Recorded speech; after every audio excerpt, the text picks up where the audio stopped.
fois de plus très heureuse de vous retrouver dans votre émission Leitmotiv. Aujourd'hui, nous recevons pour vous un homme qui, parti de rien, s'est construit au point d'être un acteur majeur de la télécommunication. Thierry Guédé, bonsoir. Bonsoir Corinne. Merci de nous accueillir dans votre entreprise. Plaisir partagé. À 43 ans, vous êtes à la tête d'une entreprise de télécommunication que vous créez en 2010. Comment commence votre parcours? Mon parcours, il est aussi simple. Après l'obtention du bac, j'obtiens un BTS en option télécom. Ne trouvant pas d'emploi, je me lance dans la formation. Je décide de travailler, jeune que j'étais. Et voilà, les circonstances de voisinage m'ont donné la possibilité d'approcher un oncle du quartier, je dis ça comme ça, qui m'a permis d'être dans son atelier de réparation de télé ou de plateau. Et c'est par là que ma vie a commencé. Je tenais à saluer ce monsieur au passage et sa famille, parce que père à son âme, il est décédé. Donc voilà comment ma vie, comment j'engage ma vie en étant un technicien, réparateur télé, spécialisé dans la vidéo. Donc voilà. Et voilà. Donc vous démarrez au bas de l'échelle, mais pour un jeune de votre âge à cette époque, un job de réparateur télé, c'est une passion ou un moyen de subvenir tout simplement à vos besoins? Bon, en étant jeune d'abord, c'était de subvenir à mes besoins.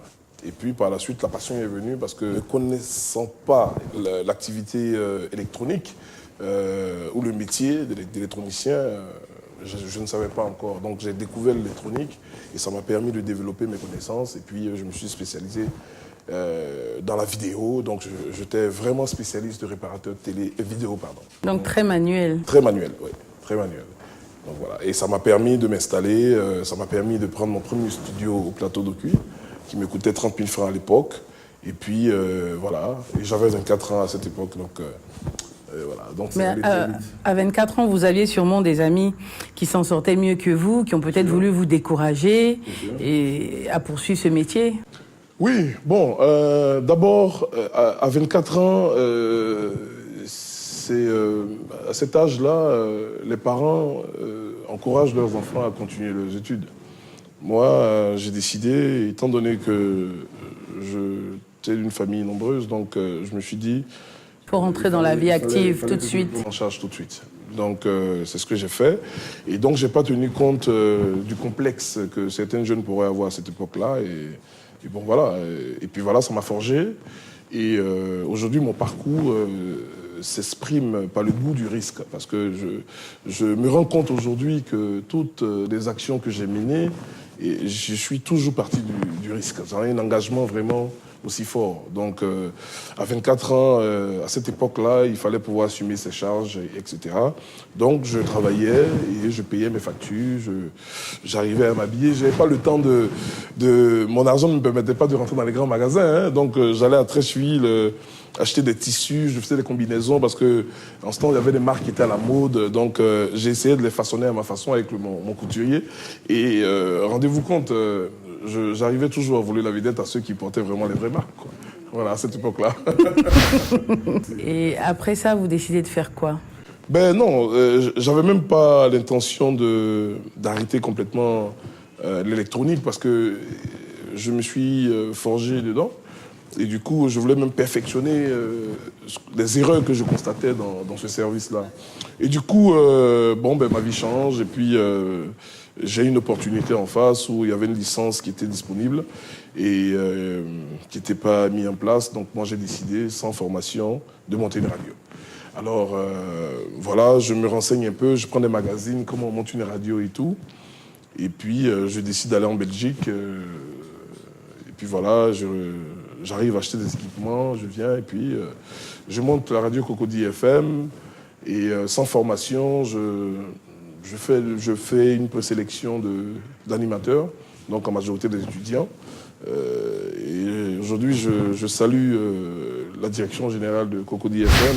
Sans formation, on a réussi à mettre cette radio en place et puis à former ou orienter les animateurs. Et puis après, j'arrête la radio et je rentre un peu dans l'immobilier.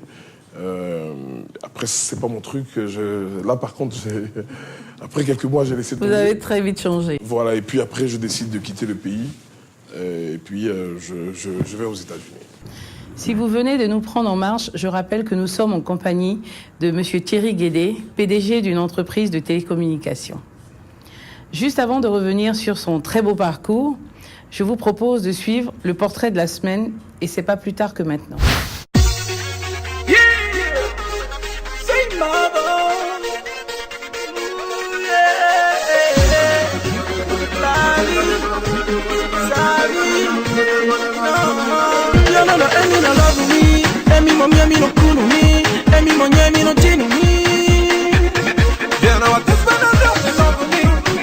Moi, c'est Luc Assavedo.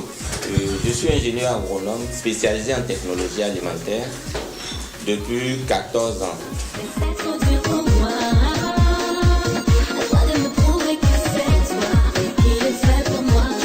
Mon histoire dans le domaine de la technologie alimentaire, de l'agroalimentaire, a démarré déjà à l'université en 1998. Lors d'un cours de technologie alimentaire, mon professeur avait eu à prononcer une phrase qui s'est gravée dans ma mémoire.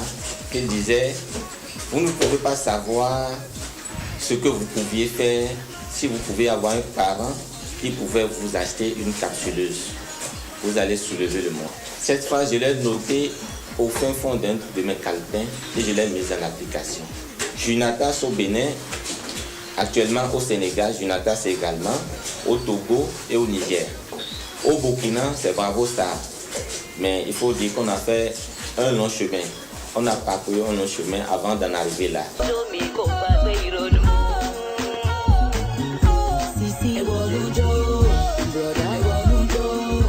On a commencé de rien, on a commencé même les machines pour extraire le jus, on a commencé avec les râpes de cuisine. On n'a pas attendu d'avoir un gros financement avant de commencer. C'était avec nos fonds propres. Sans bourse, on a fait les études. On a commencé avec moins de 50 000 francs. Il y a un adage de chez nous qui dit que quand on ne rit pas au même endroit, ça ne mousse pas. Et pour la petite histoire, je vais vous dire, quand j'ai commencé cette activité, les premières productions ont été faites sans des gants de protection. L'ananas était un fruit acide. Nos gants et nos doigts étaient ensanglantés à la fin de la production. Alors là, au lendemain, à 7 heures, ma petite soeur vient me voir, elle regarde mes mains et dit: mais Fofo, c'est à cause de 200 francs que tu as souffert comme ça?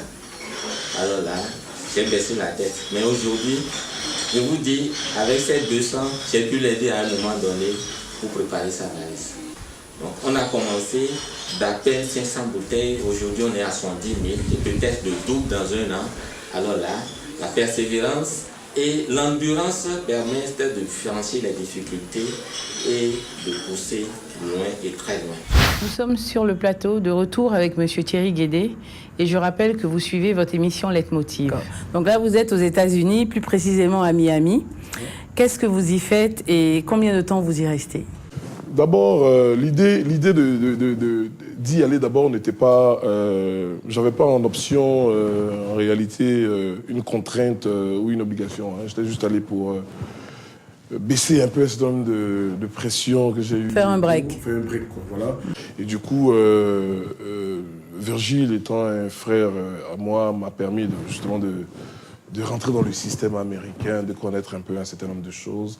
Et puis du coup, ça et là, il m'a introduit. Et puis grâce à lui, j'ai pu essayer de trouver une option pour parfaire ma formation BTS que j'avais eue dans le temps. Et donc du coup... En quelque sorte, reprendre un peu vos études là où vous aviez arrêté. Donc du coup, je rentre dans un établissement qui me permet d'obtenir un diplôme en tant qu'administrateur télécom pour la bonne gestion, après le côté technique, comment gérer les télécoms, et puis bon, ben voilà. Donc du coup, je coursais aussi mon anglais, donc voilà, et puis ainsi de suite. Je faisais aussi des petites journées, hein, c'est... Ouais, bon, ça c'est tout le monde. Tout le monde est passé quand on arrive. Donc, du coup, voilà, donc ma vie américaine a commencé. Et pour combien de temps donc vous restez à Miami?